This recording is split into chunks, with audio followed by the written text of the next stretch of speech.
For crying out loud. What is it with my family and creepy stuff always happening to us? Oh, sorry. Let me elaborate. I'm Sally Goodman, one of the 3 Goodman siblings. The other 2 are John Goodman and Henry Goodman, my brothers. Lately, freaky things have been happening to us. First, John gets haunted by some insane ghost hag. Then a freaky mutant girl's face is staring through Henry's living room window. I prayed to God that nothing would happen to the 3rd of the Goodman siblings, but nope, something just had to happen to me, because I guess the world hates me. Alright, enough of my self-pity, on with my story, I ain't got all day. Well, I had moved into an apartment in Dayton, Ohio. I was unpacking my things and so forth. There was a small storage room by the patio of the apartment. I opened the door to put some things in there. It seemed to be empty and I walked in. Then I looked down on the floor and saw I had almost stepped on a black USB drive. I picked it up and stuck it in my pocket. I was curious as to why it was left sitting in a storage closet. Oh, and also if there was anything on it, I had my laptop with me. So I decided to see for myself later on after I had unpacked a few more things. Well, later on in the day, after I had done all the unpacking for that day, I got out my laptop and turned it on. It didn't have an internet connection, since I still needed to get the Comcast to transfer my cable and phone services over to my new home. Just in case there were viruses on the drive, I loaded up Windows XP on a virtual machine. I plugged in the USB drive and it did the usual auto run thing, prompting me with what I wanted to do. I chose to open a folder to view the files. What was in the drive seemed to be files for some kind of game. I ignored those and found the actual game application, which was named Knob.exe. I opened up the file and a new window opened up. It was the game. It seemed to be some kind of 16-bit platformer game. You controlled some stick figure thing and guided him through the levels. There was no title screen or anything. It just went right to the first level. The level was some city streets or something, and you had to avoid the traffic to get through the level. The really weird part was every now and then someone walking along would notice the stick figure and scream bloody murder. The stick figure would then proceed to grab the person and strangle them to death. I got through the first 4 levels, but then I got to the 5th level. Instead of a city street, the stick figure was standing inside of a storage room. My heart skipped a beat when I realized where I was. It was a perfect 16-bit replica of the storage room I had found the USB drive in. Without me even moving him, the character walked over to the door and opened it. He went outside and the scene transitioned to another familiar place, the patio just outside my apartment. Out of paranoia, I looked out through the glass door leading out to the apartment patio, and to my horror, somebody was there. It was the most disturbing creature I had ever seen. He was completely naked and hunched over like a gorilla. He was horribly skinny and so pale that it looked like he'd never seen the light of day in his life. Black fur grew along his spine. His face. He wore an expression of an unspeakable malice and insanity. His mouth was 2 times the size of a normal human's mouth. His teeth were huge, and his evil smile stretched up all the way to his forehead. He had long black hair that drooped down to his shoulders. He had claws longer than his fingers, and they looked sharp enough to cut my head clean off. Then the thing I dreaded the most happened.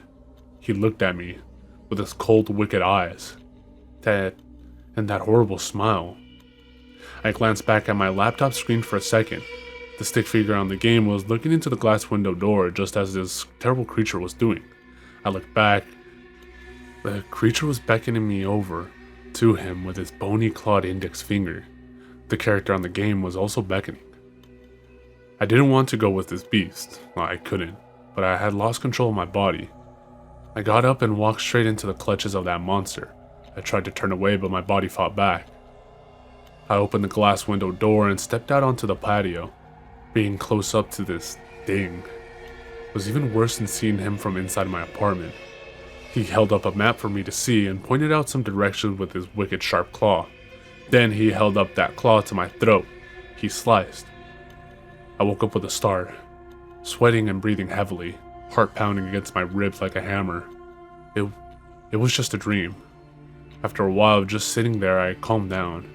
It seemed I had fallen asleep sometimes while playing the game.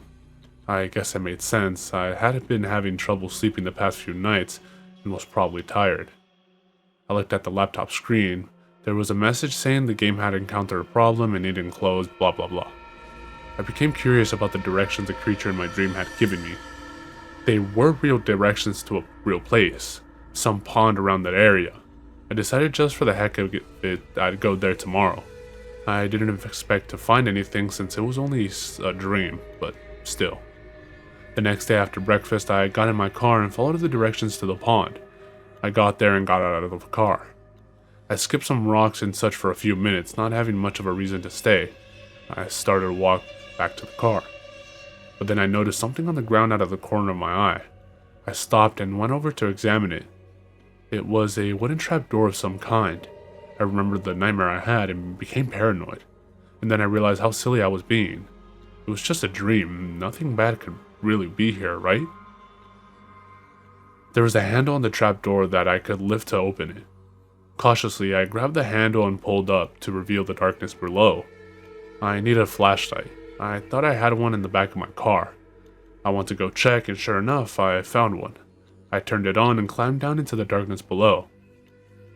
The space was empty, with nothing but dirt on all sides. But then my flashlight shined on something that made my blood run cold. Something that made me sprint back out the trapdoor, slamming it shut behind me and back into my car, to my drive home, and smash the USB drive I had found the day before into tiny pieces and then burn the pieces. The disturbing part is the hissing sound the drive made when I did this, like some terrible snake.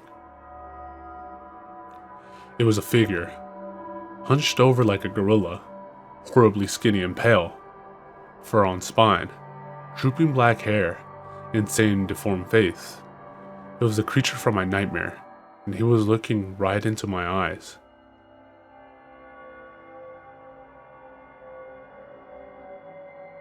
The following was taken from a newspaper article.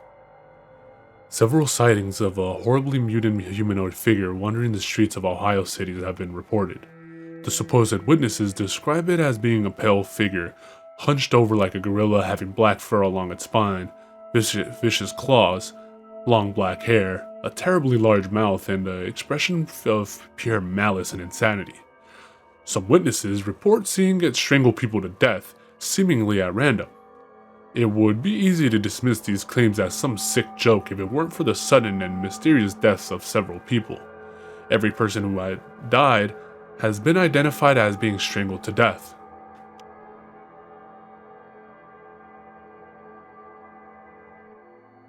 John Goodman says, "Hey Sally, thanks for sending this to me. More of this creepy crap. I've never been superstitious, but I'm seriously starting to think we're cursed or something. This chain of freak shows that's been going down lately can't just be dumb luck." Henry Goodman says, "Yeah, we seem to be attracting the paranormal like magnets. First you, then me, now Sally? I don't know what's going on, but I hope it ends soon." Anonymous says, "You hope so, huh?"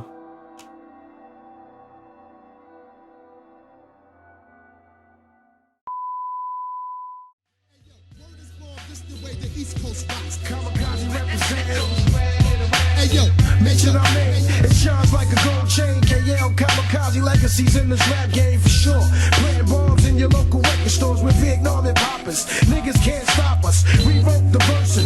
Niggas need rehearsing. Front on this clip, nigga, you'll be a missing person. To my niggas in the hood, this is how it's going down. Got shorties from out of town that love to hear the sound. KL, easy to smell with a deep definition. Flooding competition, every line.